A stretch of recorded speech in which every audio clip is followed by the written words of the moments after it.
June সোমবার 2024 লেবাননে phosphorus বোমা ফেলল ইসরায়েলি সন্ত্রাসী বাহিনী। কি সেই ফসফরাস বোমা? এ বোমা কতটা ভয়ঙ্কর তা আমরা আজকে জানব। মোমের মতো এক ধরনের রাসায়নিক পদার্থ এই সাদা ফসফরাস।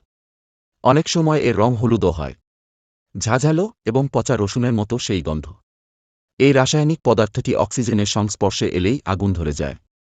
জল দিয়েও সেই আগুন নেভানো যায় না। আর এটাই এই রাসায়নিকের অন্যতম ভয়ানক বৈশিষ্ট্য। এই রাসায়নিক অক্সিজেনের সংস্পর্শে আসার ফলে যে বিক্রিয়া হয় তাতে দ্রুত অক্সিজেনের মাত্রা কমতে থাকে। ফলে এই ধরনের বোমা যেখানে ফেলা হয় সেখানে আগুন ধরে যাওয়ার পাশাপাশি বাতাসের অক্সিজেনও দ্রুত শেষ হয়। ফলে এই রাসায়নিক সৃষ্ট আগুনের হাত থেকে কেউ বেঁচে গেলেও অক্সিজেনের অভাবে মৃত্যু হয় তার। এই রাসায়নিক যতক্ষণ অক্সিজেনের সংস্পর্শে থাকবে ততক্ষণ জ্বলতেই থাকবে। এই রাসায়নিক শরীরকে ভয়ানকভাবে পুড়িয়ে দেয়। শুধু তাই নয়, এই রাসায়নিক চামড়া, মাংস ভেদ করে শিরা উপশিরা এমনকি হাড়ের মধ্যেও ঢুকে যায়। ফসফরাস বোমার ব্যবহারে 815 ডিগ্রি সেলসিয়াস তাপমাত্রার সৃষ্টি হয়। তার সঙ্গে তৈরি হয় সাদা ঘন ধোঁয়াও। মাটিতে পড়ার পরই দ্রুত আগুন ছড়ায় এই বোমা, যা সামাল দেওয়া মুশকিল হয়।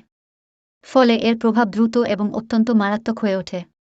কেউ যদি এই বোমার সংস্পর্শে এসেও বেঁচে যান, তিনি ভয়ানক সংক্রমণের শিকার হন। আয়ু এক ধাক্কায় অনেকটা কমে যায়। চামড়া ভেদ করে রক্তে মিশে যায় এই বোমার বিষ। ফলে হৃদযন্ত্র, যকৃৎ, কিডনিসহ শরীরের গুরুত্বপূর্ণ অঙ্গ ক্ষতিগ্রস্ত হয়। আর তার জেরে শরীরের একাধিক অঙ্গ প্রত্যঙ্গ বিকল হয়ে সেই ব্যক্তির মৃত্যুও হতে পারে।